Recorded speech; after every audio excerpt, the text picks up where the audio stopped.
And what happens when you minus a negative? And then this is what Mr. Paul was talking about, signed numbers. But signed numbers, right, Mr. Paul? Yeah, That's signed something numbers, you learn Yeah.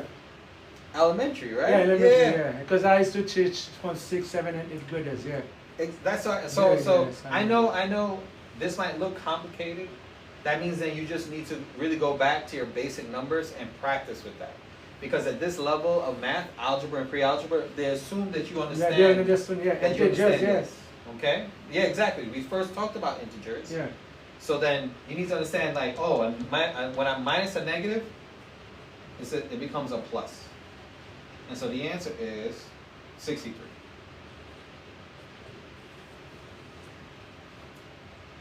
Okay? That's right. And this is a real Region questions part. in the region. Yeah.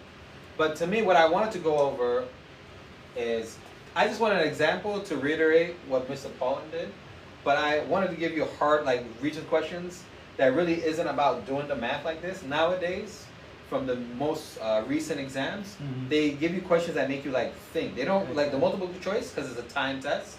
They just want to get you go through the problems. This might take a while, and so this is from a very old Regents, but a more modern Regents questions about order of operations. I'm gonna put on the board. Okay. And sometimes they even put like some vocabulary sentences exactly. that confuses you. Exactly. And that's why I wanted to briefly go over a simplify, because like sometimes, like here, I'll give you an example. The question says, what is first step in simplifying the expression? So they don't ask you to solve it. They ask you to tell them which is the first step Exactly. that you have to take.